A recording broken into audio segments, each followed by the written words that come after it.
tardes, autoridades, queridas asociadas, señoras y señores. Un año más vamos a dar comienzo a nuestra Semana Cultural, no sin antes agradecer la inestimable ayuda prestada por el Ayuntamiento de Simancas y de una forma especial Nuria Barrero, Tania, Mónica, Mario y la señora concejala de Cultura Nina Urrual. Se la dedicamos a Federico García Lorca.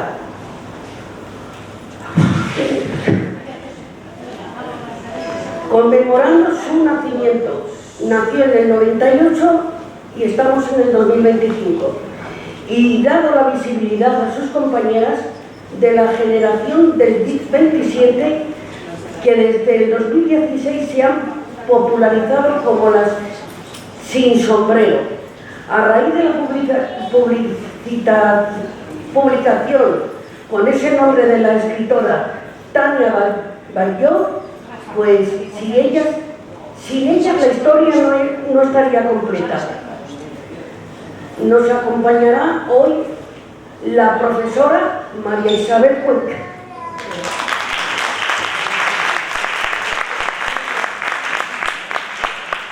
María Isabel Cuena Caro. Caro Patón, joder.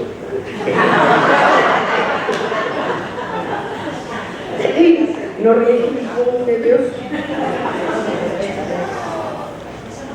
De la Universidad de Barcelona. Continuaremos con nuestra artista local, Enar Sastre, que junto a nuestra vicepresidenta, vicepresidenta, nos hablará de las mujeres de la generación del 27. El miércoles visitaremos el Museo de Marielma, que tanto bailó las composiciones de Federico García Lorca. El jueves tendremos un taller de flamenco, todas con abanico, ya lo sabéis. Claro.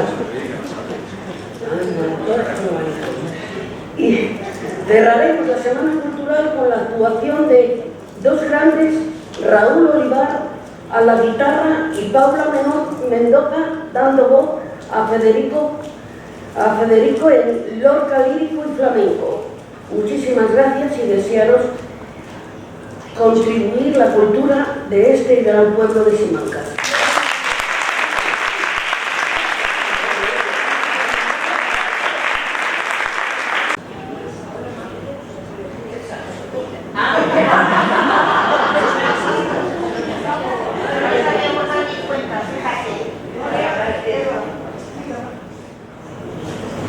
Si muriera el alfabeto, morirían todas las cosas. Las palabras son las alas de la vida entera, depende de sus reglas. Lo mismo vimos en la excursión que fuimos a Zamora, en una exposición que había en el museo. Y nos encantó. Es una maravilla. Ahora nos toca presentar a María Isabel Cuena Caro Patón, pero antes deciros que Lorca estuvo en Valladolid en el año 26 en el Ateneo. Aquí ponen el Calderón, pero realmente donde estuvo invitado era para el presidente de entonces del Ateneo, que era Jorge Guillén, un gran poeta de nuestra tierra al que le debemos tanto y que supo reconocer lo siguiente: andando los años podremos decir, nosotros ya vivimos en Federico García Lorca, al gran poeta glorioso que iba a ser. Nosotros fuimos de los hacedores, no de los enterradores.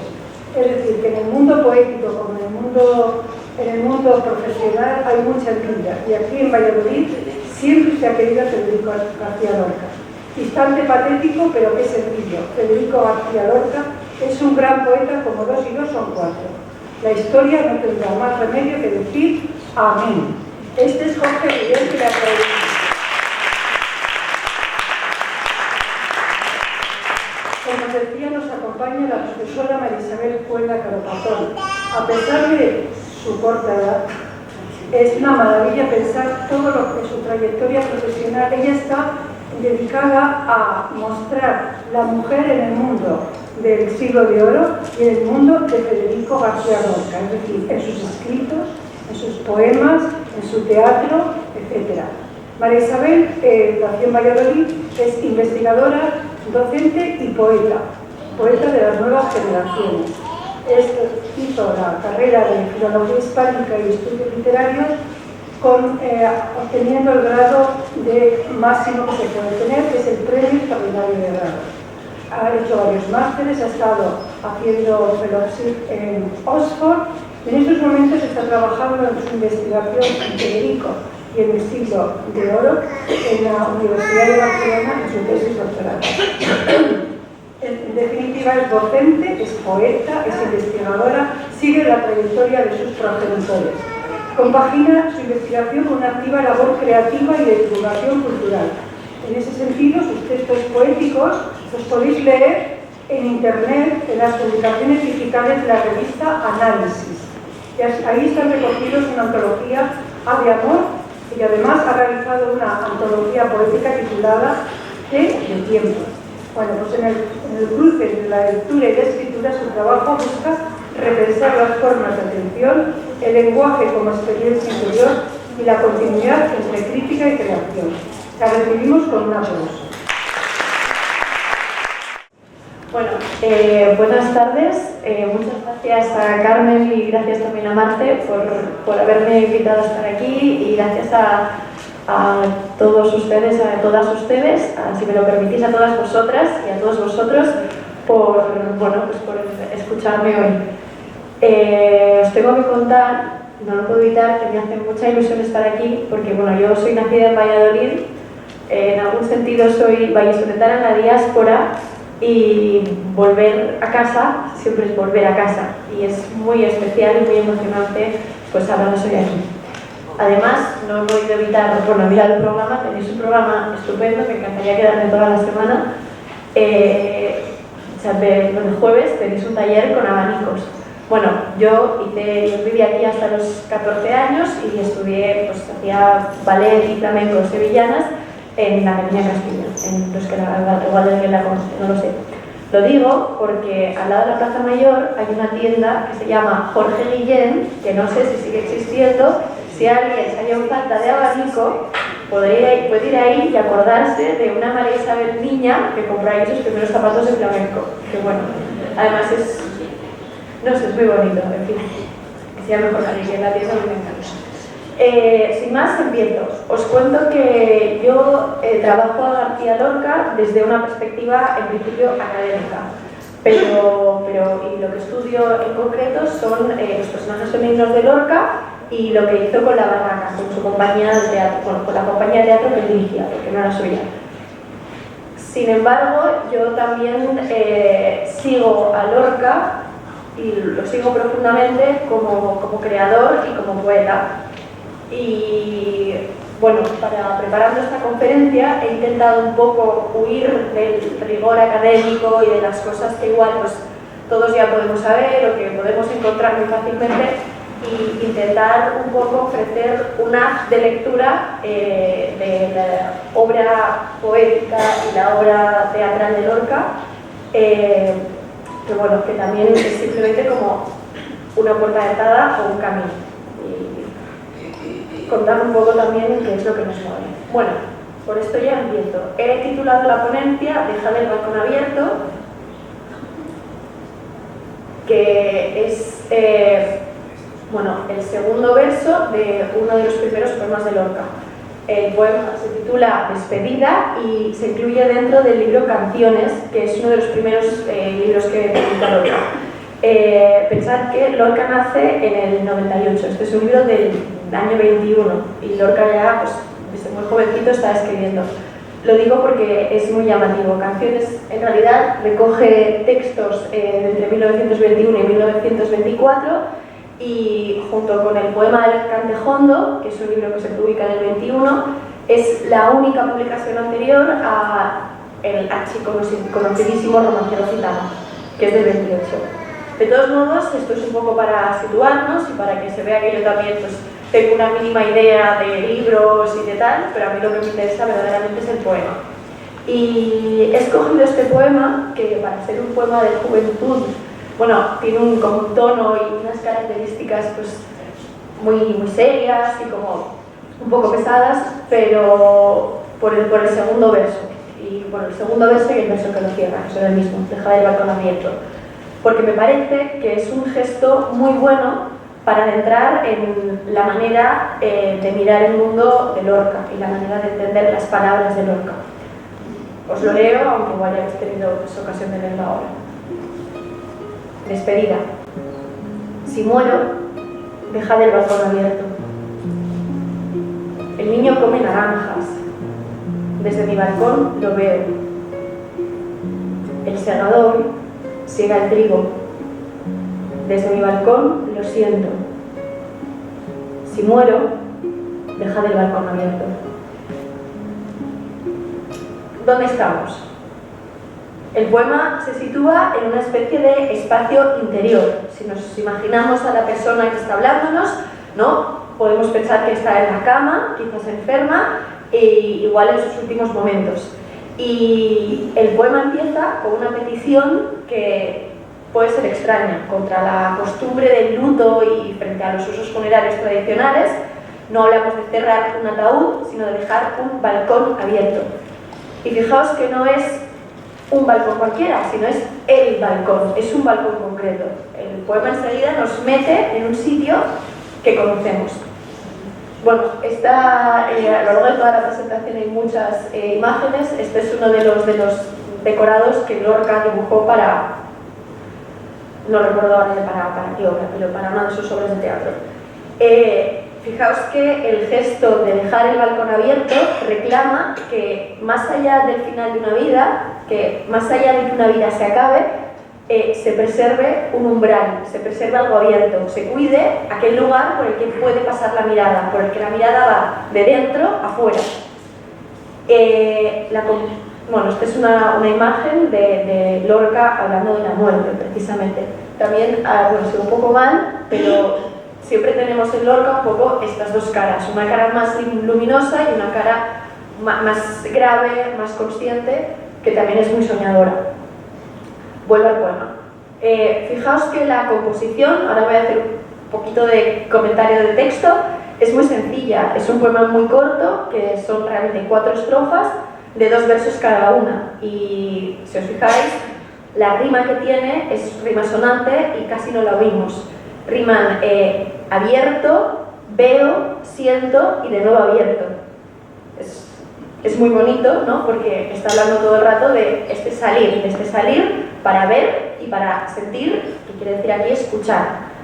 La estructura del poema también es muy estable, con un final que devuelve al principio, porque se repite lo mismo, y con las estrofas centrales que quedan envueltas por esto y que están muy conectadas, porque también tienen repeticiones con muy pequeños cambios. Fijaos en las imágenes de las estrofas del medio. Son 2, digamos, visiones o momentos elementales en la vida de las personas. Un niño que está comiendo como todos comemos, que come naranjas, que es una imagen, por cierto, preciosa, llena de color, y un segador que siega el trigo, que hace algo que se lleva haciendo elementalmente desde que el hombre es hombre y que siempre tiene que volverse a hacer. Tanto comer como segar son cosas elementales. Lo que nos pide el poema es que preservemos el paso por el que la mirada llega a aquello que es más esencial y aquello que ocurre desde siempre, ¿no? Bueno, y todo esto también nos sitúa ante un poeta que está desde muy joven, tiene mucha consciencia igual de la gravedad de las cosas, pero que a la vez ve en la relación que las personas tenemos con la tierra y con nuestras necesidades, la posibilidad de seguir existiendo, la posibilidad de algo que siga siendo. En las 2 imágenes está recordándonos de forma impresionista, con un detalle muy concreto, la relación que tenemos los hombres y las mujeres con la tierra.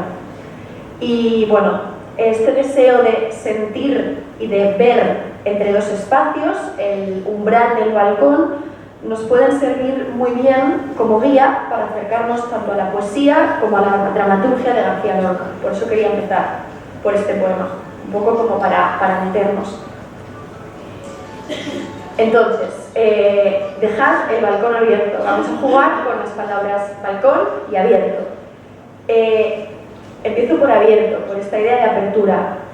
Para mí, Lorca, como autor, y en realidad digo para mí, y luego una vez que me he puesto a estudiar más, digamos, su trayectoria, lo que él escribe de sí mismo y tal, no solo para mí, Lorca lo decía también de esta manera, la obra de García Lorca, tanto su obra poética, su obra dramática y también los textos, muy pocos que tienen prosa, que son un libro de impresiones y paisajes y luego bastantes conferencias, yo creo que tienen que pensarse bajo la vocación del poeta.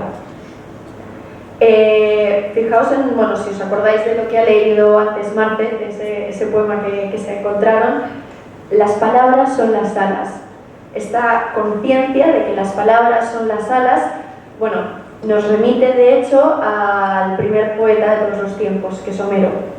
Los poemas de Homero, la Ilíada y la Odisea, muchas veces se lee que los guerreros dicen palabras aladas.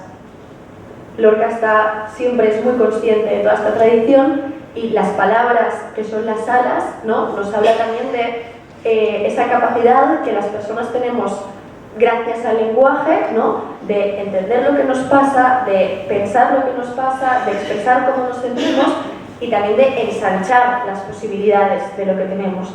La imaginación, el pensamiento suceden a través de las palabras. Bueno, entonces digo, Lorca, poeta, todo su trabajo literario para mí es de vocación poética y lo entiendo bajo lo que yo he llamado tres vocaciones o tres advocaciones en realidad. El silencio de la palabra, aquello que la palabra dice y aquello que la palabra guarda cuando no dice, la vida de la palabra, dónde se expone la palabra, cómo circula la palabra y qué valor tiene y qué valor tienen para nosotros las palabras. Creo que estas tres cosas nos sirven muy bien para entrar en García Lorca. La imagen que podéis ver, por si no se lee, no está acordado abajo, es un dibujo de Lorca del 34 que se titula Solo el misterio nos hace vivir. El misterio que tiene mucho que ver también con el hechizo, con el embrujo, con las palabras. Bueno, las diapositivas igual han quedado un poco caóticas, espero que me podáis seguir bien, sobre todo porque veo que, bueno, yo os iré diciendo. Entonces, trabajo con el silencio de la palabra. Lorca es muy consciente de dos cosas, de que en nuestras palabras de todos los días hay muchas cosas que nos quedan por decir y también que hay muchas cosas que decimos y que se dicen sin que nosotros lo sepamos. Ese es el silencio de la palabra. Y de hecho, toda su poesía y su teatro, toda su obra, en realidad, tiene dos sustratos, tiene dos raíces que son muy, muy, muy profundas y muy, muy, muy, muy fuertes, y por eso yo creo que también su obra es tan tremendamente llamativa y están muy trabajadas. Hay un sustrato literario que tiene que ver con cómo Lorca conoce y maneja a nuestros clásicos más cultos y también a nuestros clásicos más populares, porque Lorca trabaja muchísimo con el cante andaluz, es evidente, con el cante jondo, con la voz de los gitanos, pero también trabaja con las canciones tradicionales, con los villancicos, con las coplas populares, con los romances, con esas palabras que tienen historia y es una historia que todos conocemos y que todos compartimos. Yo recuerdo siempre que cuando yo era pequeña yo aprendí a leer leyendo, por ejemplo, el romance del Conde Olinos. Madrugada del Conde Olinos, Mañanita de San Juan. Toda la historia que cuenta de la princesa, que la madre no quiere que se casen, el Conde Olinos acaban la princesa y el muertos. Lorca es muy consciente de que en estas canciones, en realidad también en la literatura más culta, hay un fondo de saber, hay un pozo de saber que nos devuelve precisamente a lo que todos conocemos, aunque a veces no digamos, ¿no? Y aquí remito, por ejemplo, a lo que dice una de las hermanas de la casa de Bernarda Alba, Adela, en un momento dado del texto. ha sido otra cosa que te reventaba el pecho por querer salir. Dilo ya claramente. Lorca está ahí, en ese decir ya claramente las cosas que igual no nos decimos y que tienen que ver con todo esto. Entonces, bueno, ya me asiento un poco más. Sustrato literario. Lorca habla de la tradición como algo engarzado con el porvenir, es decir, aquello que ha pasado como aquello que está totalmente relacionado con lo que viene. Y por eso su lenguaje poético y su lenguaje teatral se fundamentan en la memoria de una tradición literaria de la que él es muy consciente. Por ejemplo, gran parte de su teatro bebe totalmente del teatro barroco, del teatro de Lope, del teatro de Cervantes, del teatro de los Don Juanes, de todo este tipo de teatro, y también, como os contaba antes, de formas de la lírica popular tradicional y del mismo Cantejondo. Poeta en Nueva York, tiene muchísimas referencias bíblicas, sobre todo al libro del Apocalipsis, y también a la metáfora, al tipo de metáfora que construía Luis de Góngora. Pero este impulso de la tradición se engarza con un impulso del porvenir, de lo que está por venir. Por eso mismo, al mismo tiempo que de la memoria literaria, la escritura de Lorca se alimenta de las formas de vanguardia y sobre todo del surrealismo. Y además se encuentra en contacto constante con otras formas de producción artística que venían en ese momento de vanguardia a cuestionar pues, todo esto que os hablo del silencio.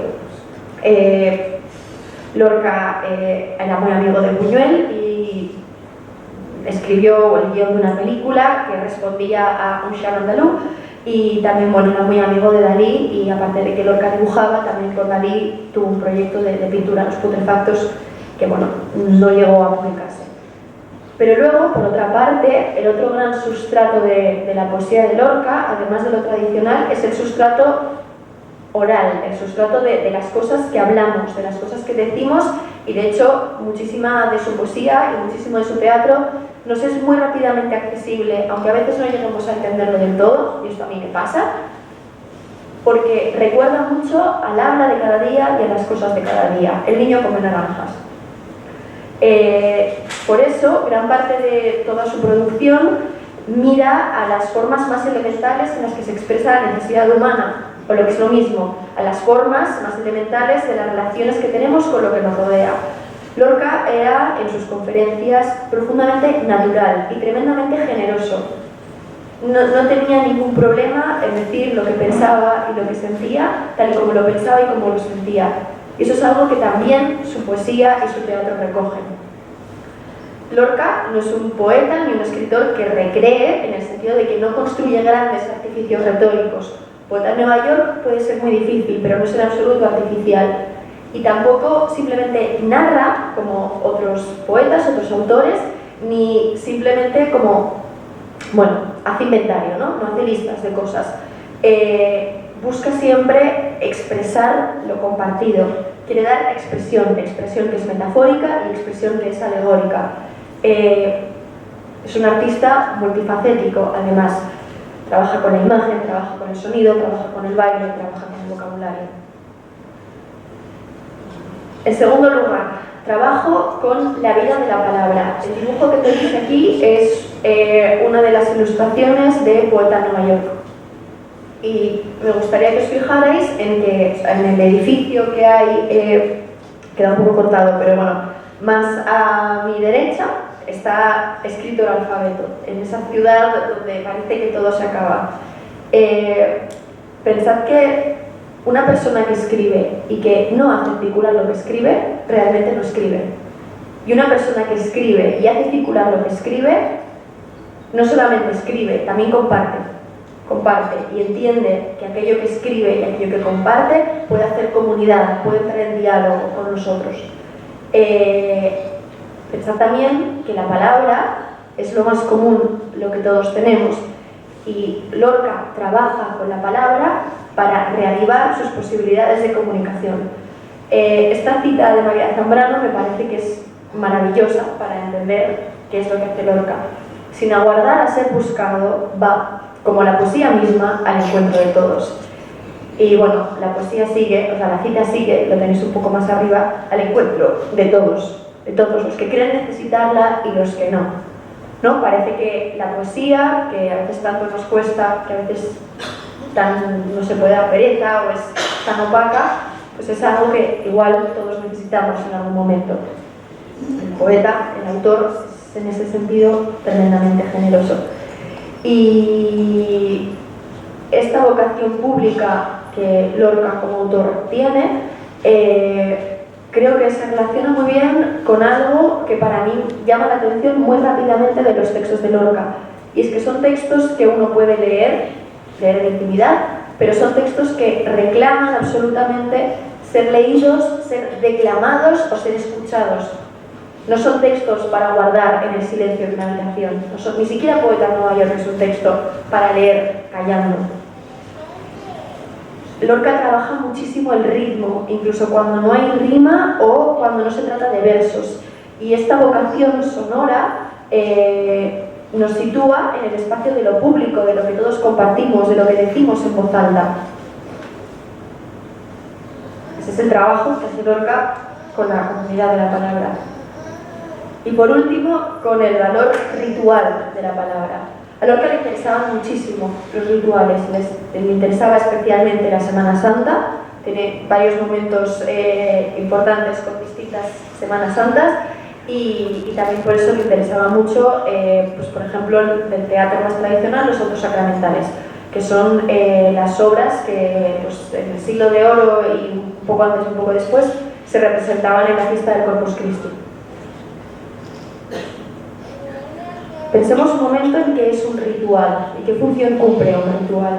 Un ritual es algo a lo que más de una persona acude, es algo que compartimos y es algo que de alguna manera nos detiene y nos habla.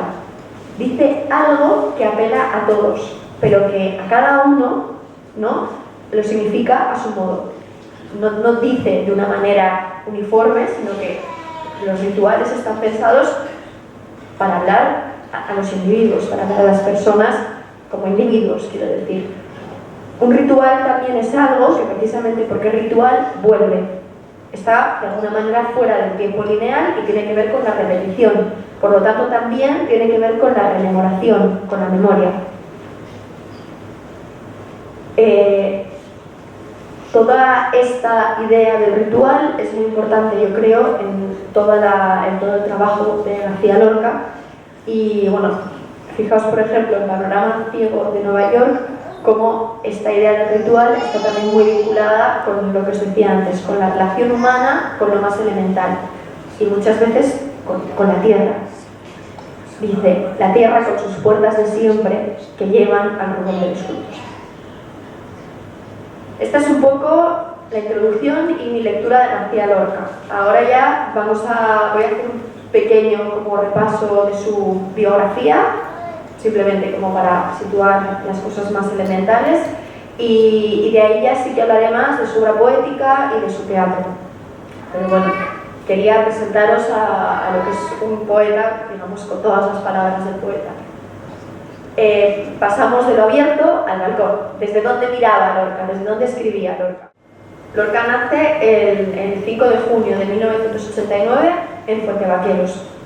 Es el primer hijo del matrimonio que forman un terrateniente y una maestra de primaria.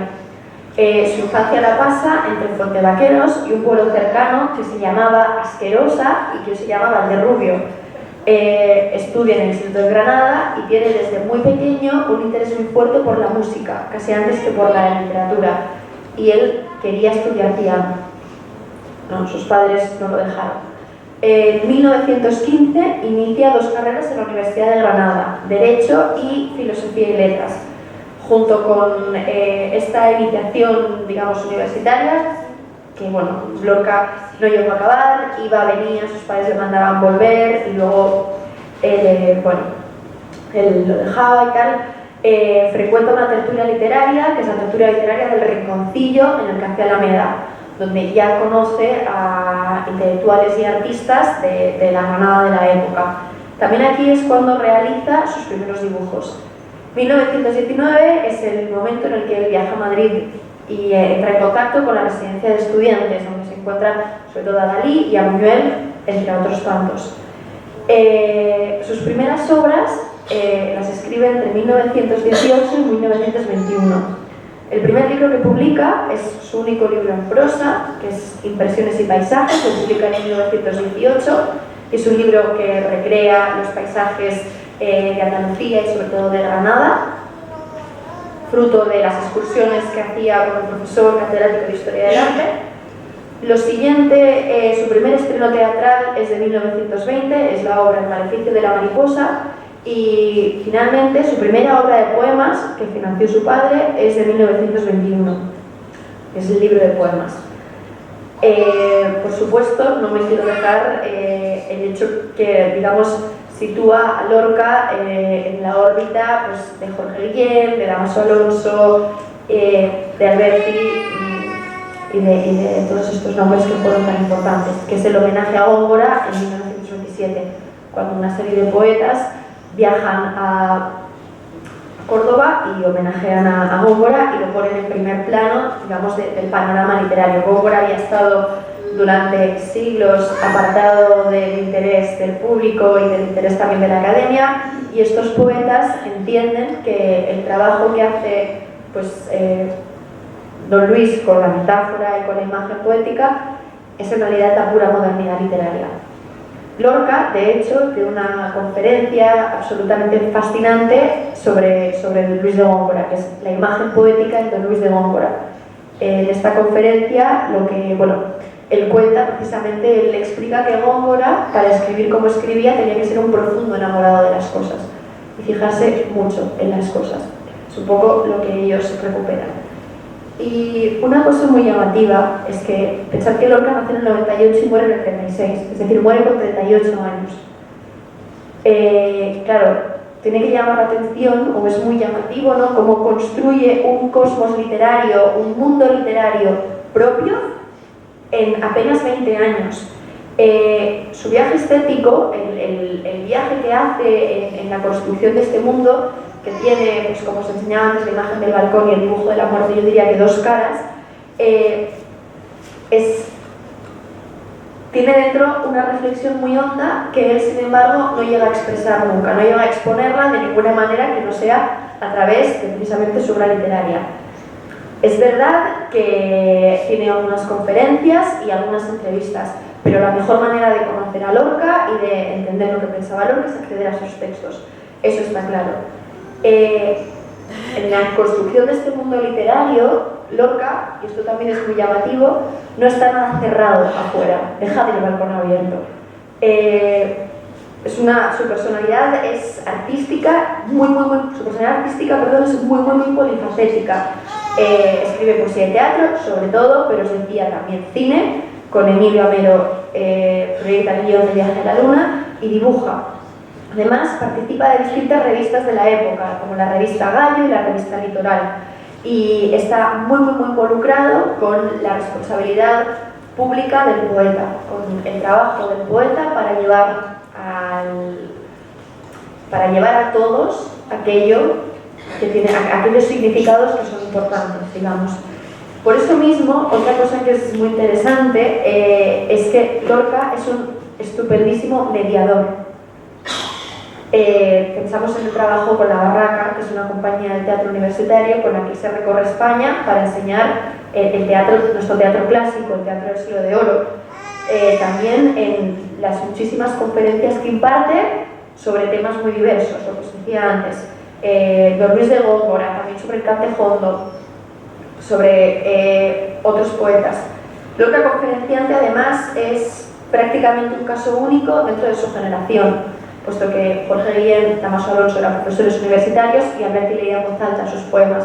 Salines también era profesor universitario, pero no tenían esa cara pública que Lorca tuvo siempre, ese compromiso con lo público.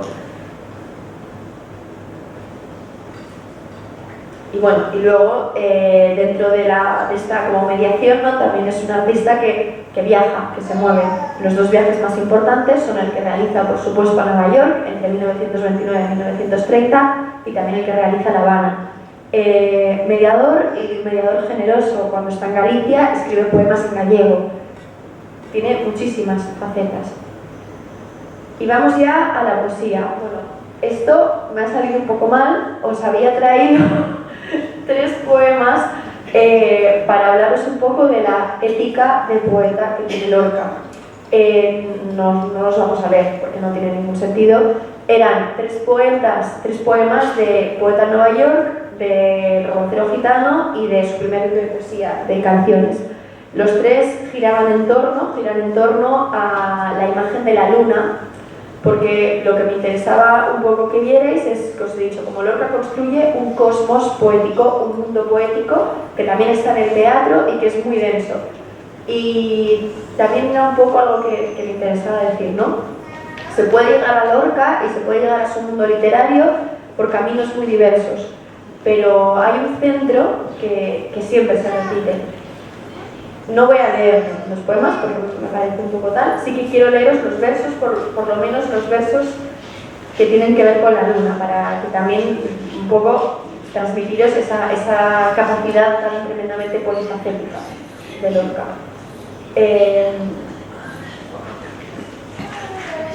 Os leo un fragmento de Luna y el panorama de los insectos de Poeta en Nueva York.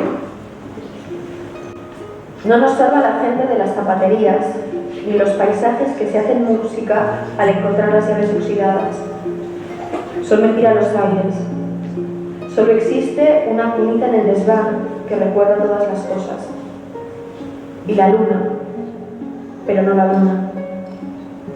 Los insectos solos, crepitantes, mordientes, estremecidos, agrupados, y la luna, con un guante de humo sentada en la puerta de sus derribos.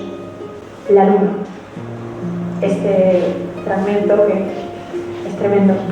Bueno, es del último de los tres libros, porque los he ordenado al revés a propósito, que es de Poeta en Nueva York. Fijaos cómo aquí la luna nos salva, pero no nos salva en este ambiente como tremendamente angustioso, ¿no? Donde parece que absolutamente todo es mentira y quedan los insectos y ese recuerdo en la cunita en el desván. Pasamos ahora a Romancero Gitano y al romance de la luna nuda, que es el primer poema de Romancero Gitano. Este sí que os lo voy a leer entero porque no es tan largo. Otra luna. La luna vino a la fragua con su polisón de nardos. El niño la mira. El niño la está mirando. En el aire conmovido, mueve la luna sus brazos y enseña, lúbrica y pura, sus senos del blue estaño. Huye, luna, luna, luna. Si vinieran los gitanos, harían con tu corazón collares y anillos blancos. Niño, déjame que baile. Cuando vengan los gitanos, te encontrarán sobre el yunque con los ojillos cerrados. Huye luna, luna, luna, que ya siento sus caballos. Niño, déjame, no pises mi blancor almidonado. De esa luna como tan ausente, como tan lejana, que parecía irreal, de Poeta en Nueva York, pasamos a una luna que termina hablando al niño, déjame, no pises mi blancor almidonado, y una luna a la que se le habla directamente, una luna con la que podemos entrar en relación. Y ahora vamos a otra luna, que es la luna que asoma de su primer libro de poemas, el libro de canciones. Es el poema que está más hacia este lado, pegado a la imagen. Cuando sale la luna, se pierden las campanas y aparecen las sendas impenetrables. Cuando sale la luna, el mar cubre la tierra y el corazón se siente isla en el infinito.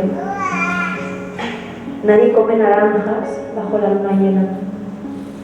Es preciso comer fruta verde y helada.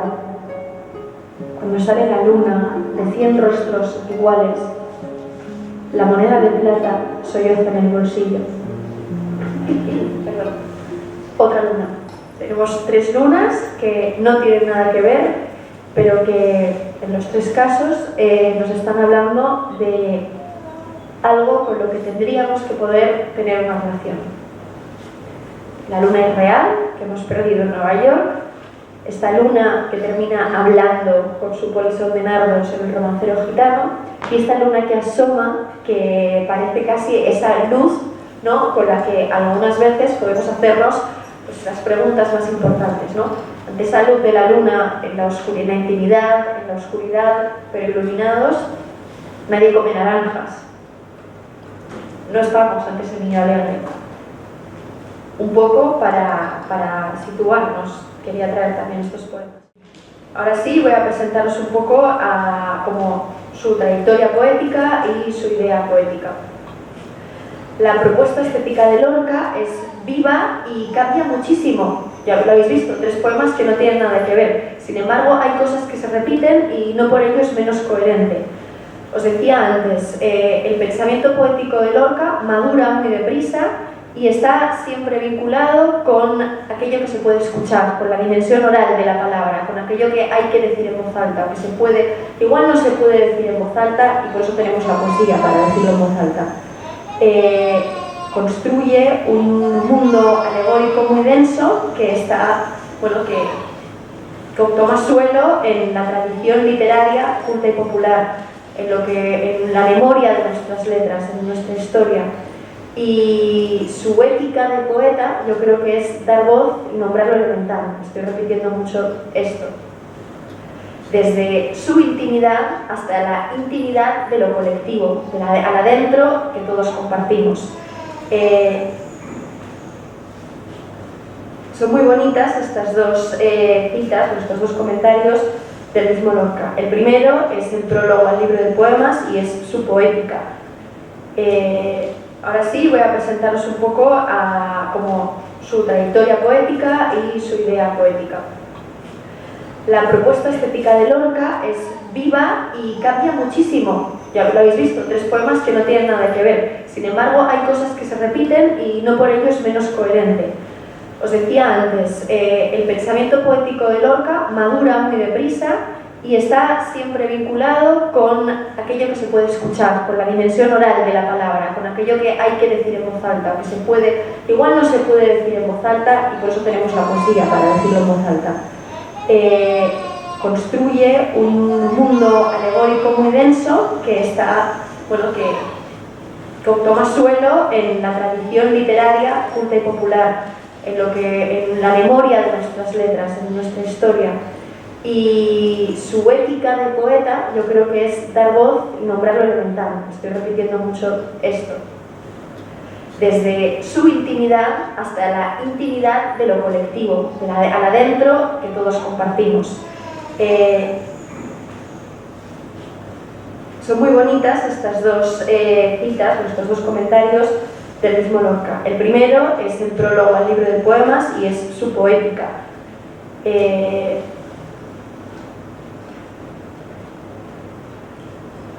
Bueno, es un poco largo, pero lo leo en un momento.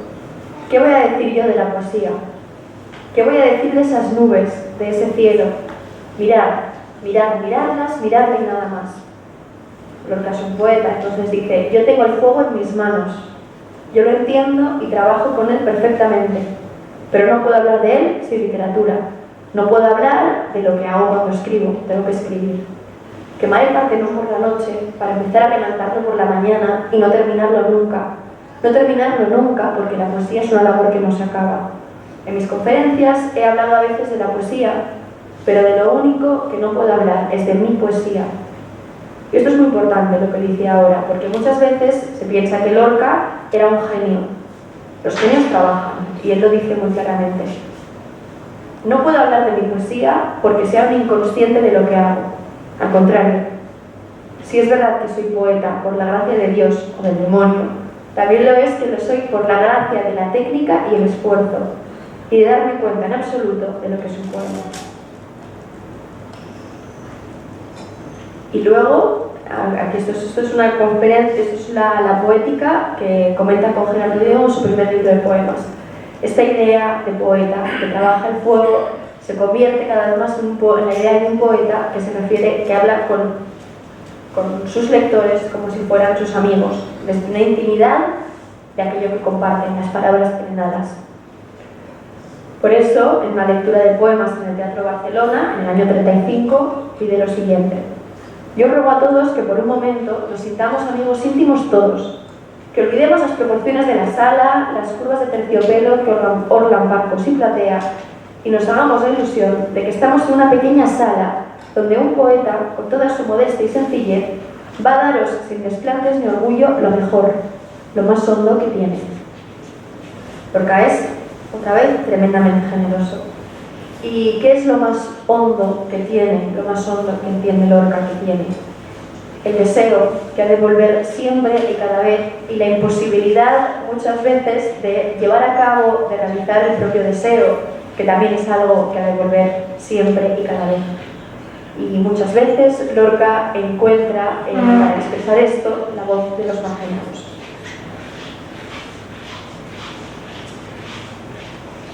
Sus primeras composiciones se insertan, tienen, digamos, dos caras, siguen dos caminos, y todas se meten en el mismo tipo de movimiento, que es la vilificación del krausismo, de la tradición popular. Existe a principios del siglo XX un interés renovado por la cultura popular, por lo que todos conocemos, lo que todos compartimos. Es una cosa que está muy bien, porque en España la Ilustración había intentado darse unas ínfulas y, bueno, como innovar, bueno, no sé, complicar mucho las cosas, y esta gente vuelve de nuevo a interesarse por lo que ya tenemos, por lo clásico.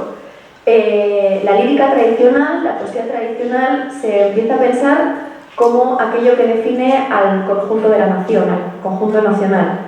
Es un lenguaje que en general los discursos oficiales y la academia lo han marginado. Sin embargo, en este movimiento lo popular recupera un lugar principal, un lugar destacado en un trabajo que busca una regeneración cultural y espiritual, también política y ética. Por eso Lorca, que está muy influido por todo este primer movimiento y que entra en contacto con Manuel de Falla y con Ramón Méndez Pidal, se inserta en este movimiento hacia lo popular. Y así es como él entra en contacto con el sustrato que os decía antes, la tradición y la memoria de las letras. De esta primera época, por un lado, son el libro de poemas, las primeras canciones y las suites, que es igual el libro como más distanciado de esto, que son unos poemas breves que, bueno, están temáticamente enlazados y se escriben intentando imitar suites musicales. Y bueno, y también luego está canciones, que es esta composición como recopilatoria que os decía antes.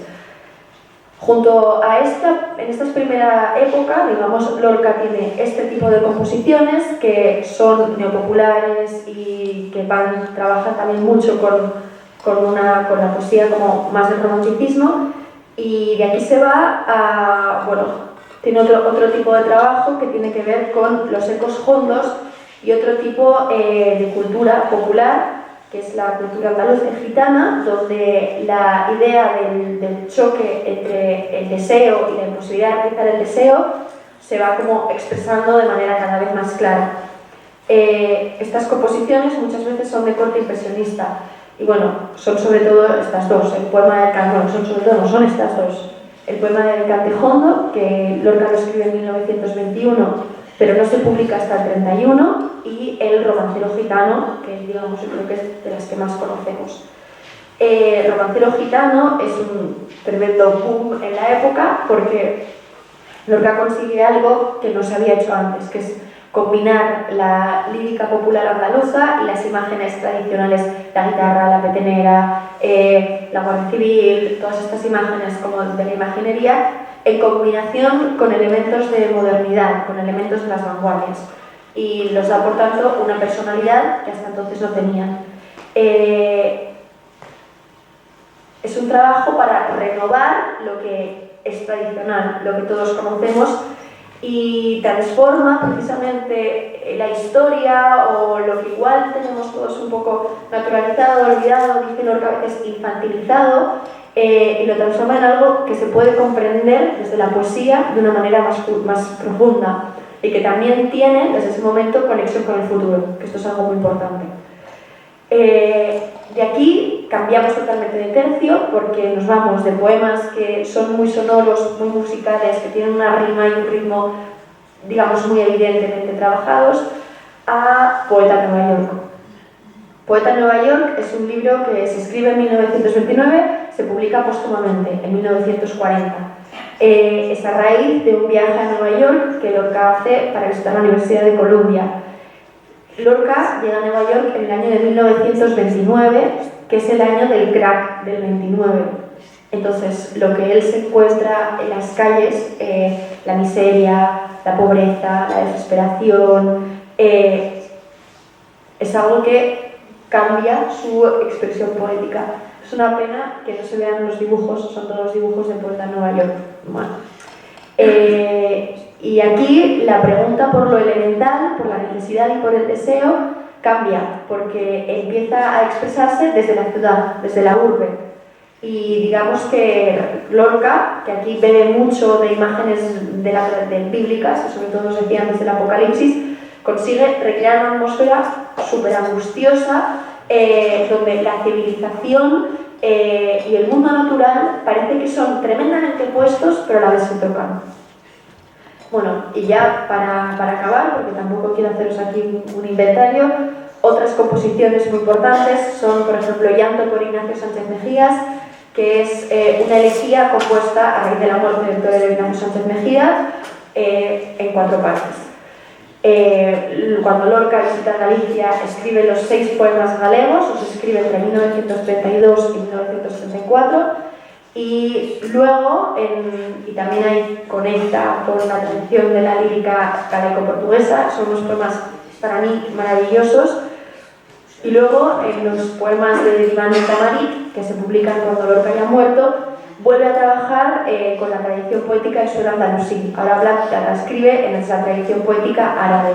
Escribe composiciones que se llaman casidas y gacelas, que son composiciones tradicionales árabes, y otra vez recupera un poco ese primer tono más igual sencillo de sus primeras composiciones. Y por último, pero no por ello que es menos importante, para mí, bueno, yo creo que es que decir que es de lo mejor de Lorca es muy difícil, francamente. Son los sonetos del amor oscuro, que, bueno, no lo he comentado en la parte bibliográfica porque, digamos, es algo que hay mucha gente que ha trabajado, yo no me centro mucho en eso, entonces no lo he comentado, pero supongo que sabéis que Lorca era homosexual y que tuvo, pues, distintas relaciones. Los sonetos del amor oscuro son sonetos que tienen una historia de publicación bastante tortuosa, porque la primera vez que se publicaron como sonetos del amor, no como sonetos del amor oscuro. Había ahí una intención una intención bastante extraña de esconder lo que realmente había. Y son poemas de amor donde Lorca expresa muy bien la angustia la angustia y la ilusión del sentimiento amoroso. Tiene uno que yo diría que es mi favorito, que es el soneto de la carta, es el soneto que le pide a su amor que le escriba. Lorca es muy provocador y no se conforma con ese tipo de teatro. Por ejemplo, en la comedia Sin título, que es una de sus obras, provoca de esta manera. Señoras y señores, no voy a abrir el telón para alegar al público con un juego de palabras, ni con un panorama donde se va a una casa en la que nada ocurre y a donde dirige el teatro sus luces para entretener y haceros creer que la vida es eso. No.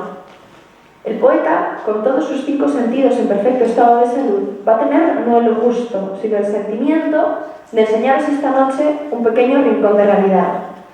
Ángeles, sombras, voces, liras de nieve y sueños existen y vuelan entre nosotros, tan reales como la lujuria, las monedas que lleváis en el bolsillo, o el cáncer latente en el hermoso seno de la mujer, o el labio cansado del comerciante.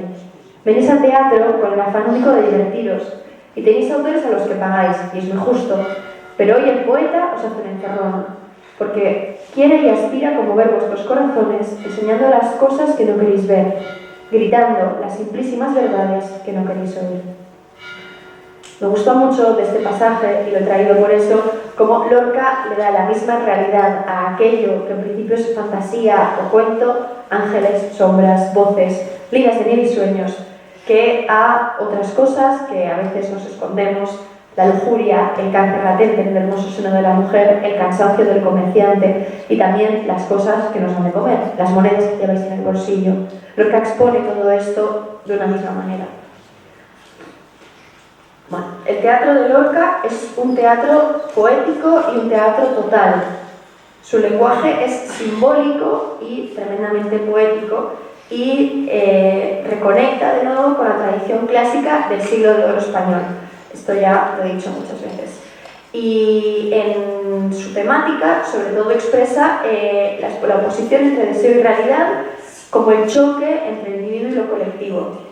Es muy interesante porque su situación dramática predilecta toma como modelo a las mujeres y sobre todo trabaja, digamos, tres aspectos de las mujeres: la fecundidad y la relación de lo femenino con la vida y con la muerte y también con el amor.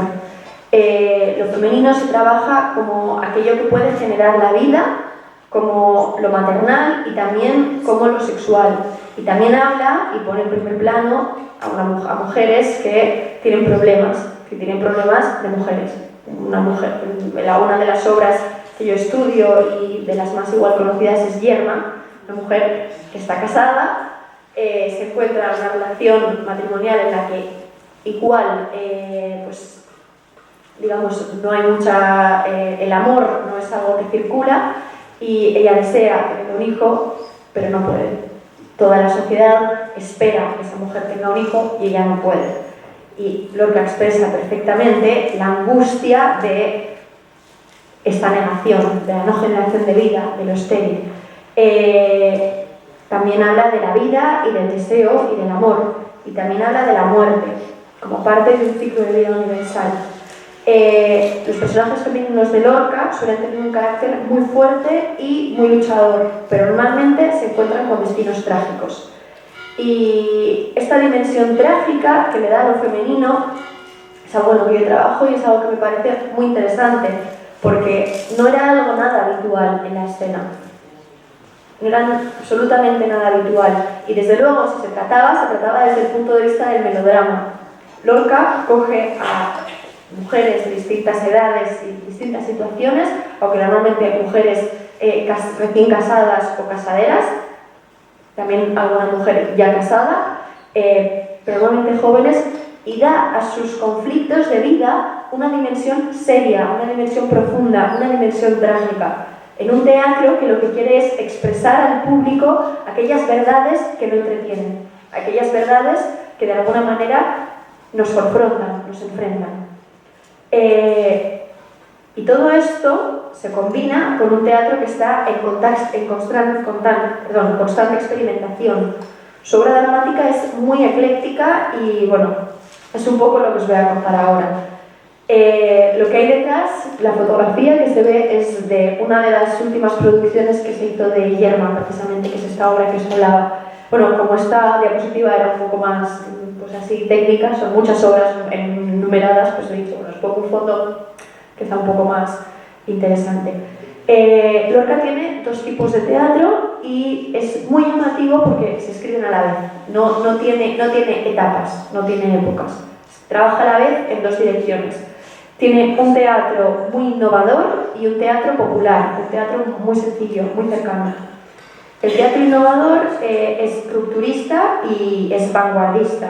Aquí se incluye el teatro poético, el que se llama teatro de corte barroco, porque bebe de las obras del teatro barroco, y el teatro imposible. El teatro poético, la obra más conocida es El maleficio de la mariposa, que es la que escribe en 1919, es la primera que escribe en 1920, que por cierto es un fracaso. El teatro de corte barroco, teatro en fase, que es un teatro breve. La zapatera prodigiosa es la historia de una mujer joven casada con un zapatero mayor, anciano, y la historia empieza con ella tremendamente descontenta. Su marido parece que la deja y contra todo pronóstico esperaríamos de una mujer el tópico de la mal casada, la mal maridada, la mujer joven casada con el hombre viejo, que le dejara, que le fuera infiel, que abandonara su matrimonio. Contra todo pronóstico ella encuentra un camino y se queda. Y es una obra muy interesante porque contrapone la frustración individual de la zapatera con unas voces de un público que constantemente, de un público, no, de una audiencia que constantemente la critica. Y bueno, y luego está también en este tipo de corte barroco un auto sacramental, que es un auto sacramental que es Amor de Berlín con Grace en su jardín, donde también de nuevo gira las perspectivas. Y luego tiene dentro de esta vertiente de teatro innovador las 3 obras que se han llamado de teatro imposible, que es la vertiente más radical. Son composiciones herméticas, son muy oscuras, son muchas veces difíciles de entender y son las que muestran con más fuerza el influjo de las vanguardias. Nos hablan de un Lorca que, interesado, por supuesto, en comunicar, no deja tampoco de buscar nuevas formas de escribir y de inscribir las cosas. Aquí él se toma toda clase de licencias y lo que hace es experimentar e innovar radicalmente. De hecho, bueno, el público y la comunidad sin título, cuando se han representado, han exigido por parte de los directores de las compañías y los escenógrafos un trabajo de imaginación tremendo, porque son cosas a veces imposibles de entender. Sí que mantiene sus temas propios, el conflicto entre la realidad y el deseo, la relación del humano con el elemental. Y bueno, la última, la comedia sin título, quedó incompleta. Y luego, la otra vertiente de teatro, que se escribe totalmente a la vez, es el teatro tradicionalista o de vertiente popular. Aquí, bueno, Lorca se acerca al folclore tradicional y afirma que se entrega al teatro para entrar en contacto con el pueblo. De teatro popular, una obra maravillosa es Mariana Pineda, que es la mujer que ama la libertad más que a su vida. Uno de los versos de Mariana Pineda que es maravilloso es: en la bandera de la libertad bordé el amor más grande de mi vida. Mariana Pineda es una mujer, es una joven revolucionaria que es encarcelada y espera constantemente que su amor, que en principio estaba comprometido con la causa y con ella, la rescate. Bueno, Mariana Pineda termina muriendo porque ese caballero comprometido no llega. Doña Rosita la soltera o el lenguaje de las flores es de 10 años más tarde, porque es verdad que sí que hay un pequeño parón. Y luego están las obras más famosas. La casa de Bernarda Alba, que es la obra del silencio. Bernarda Alba es la madre de 5 hijas que acaban de perder a su padre, les impone un luto riguroso y tremendo. Y bueno, el deseo quiere encontrar sus caminos. Y luego están la que es la trilogía dramática de la Tierra Española. La trilogía dramática de la Tierra Española era el último proyecto teatral de Lorca, junto con el Teatro Imposible. Él quería escribir 3 obras que hablaran de lo español y que fueran 3 tragedias, es decir, 3 obras que acabaran mal. Bueno, llegó a escribir 2, Bodas de Sangre y Yerma, porque después lo mataron. La destrucción de Sodoma es un texto del 36 que quedó incompleto. Y bueno, Bodas de Sangre y Yerma, os cuento que son las que yo trabajo. Bodas de Sangre cuenta la historia de una novia que está a punto de casar y, bueno, de hecho, se casa y el mismo día, en la fiesta de la boda, escapa con aquel que había sido antes que su marido, bueno, su amante, su compañero.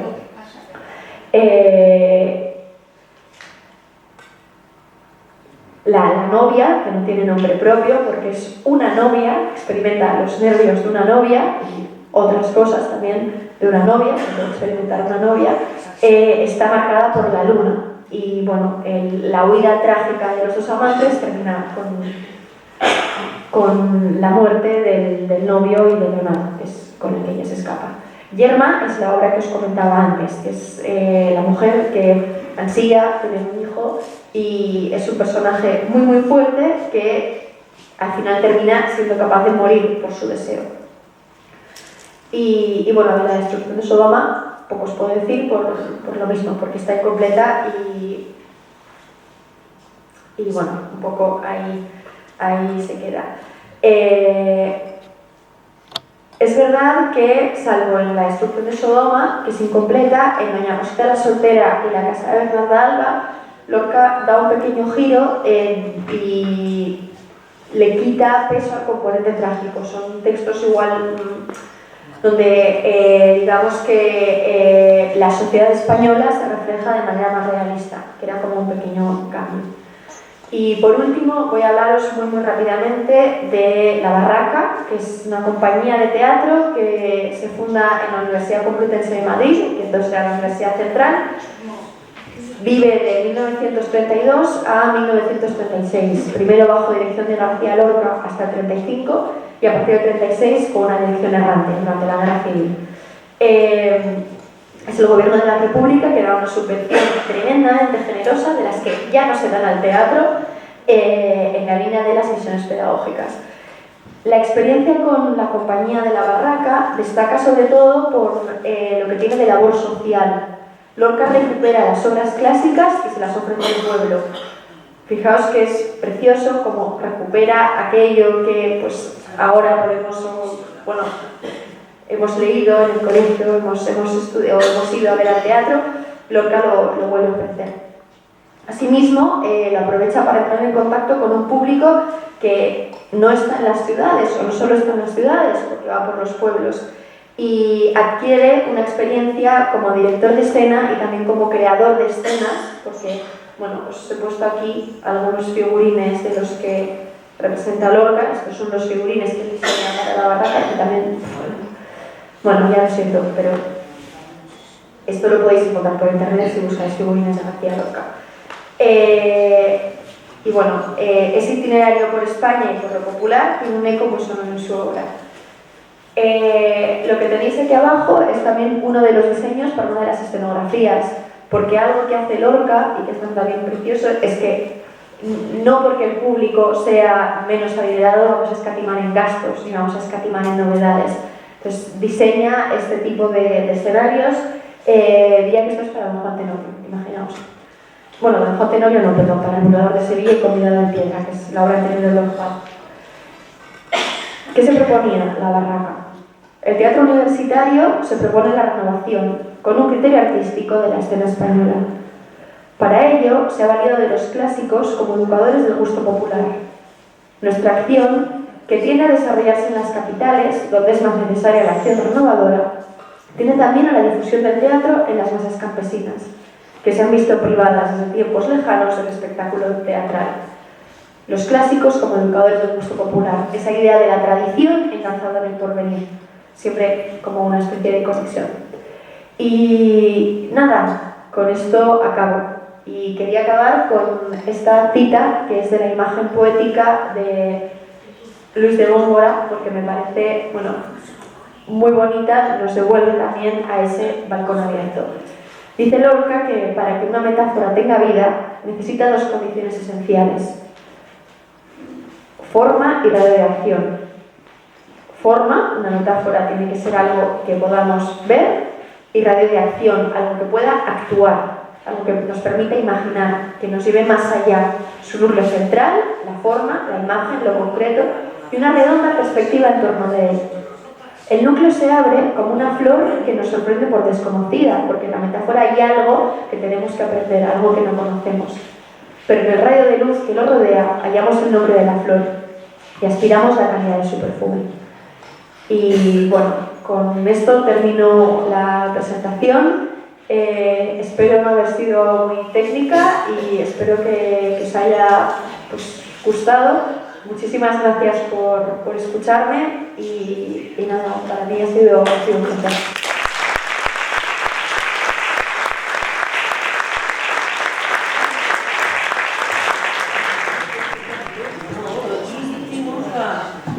La obra de la casa de Bernarda Alba, la hice yo, y la boda de... Sí, la boda de Sandra y otra también la hicimos aquí, en Simancas. Aquí, en persona no. Yo quería preguntaros que en los 75 y 80 hubo una muestra provincial de teatro y notas de Rosita la Sociedad de un funcionamiento que se titulaba Los Títeres de casi todas. Y quedamos finalistas Fuimos a la segunda fase a Valencia, y ahí ya terminó.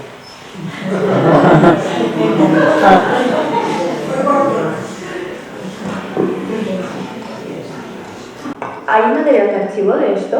¿Hay algo guardado? Porque sería chulo de ver. Es una adaptación muy divertida, ¿no? De los sitios de la Cachiporra, una cosa que era muy bonita, pero inclusive el protagonista era una variante muy inteligente, y en un momento de la obra revienta, y lo hicimos con unos muelles y tal que revienta de la escena. Muy chulo, sí. Me ha recordado a los muñecos esos que tenían las cajas y que salían así los tips, bueno, pues sí.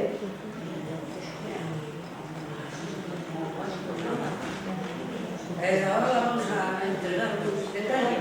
Siempre el micrófono. Nada, hija, por favor.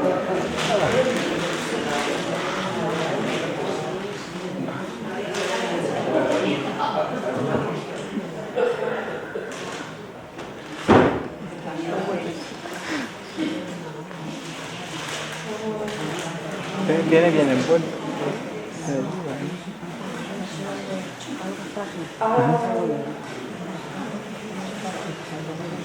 Ay, qué bonito, por favor. La doncella se manda.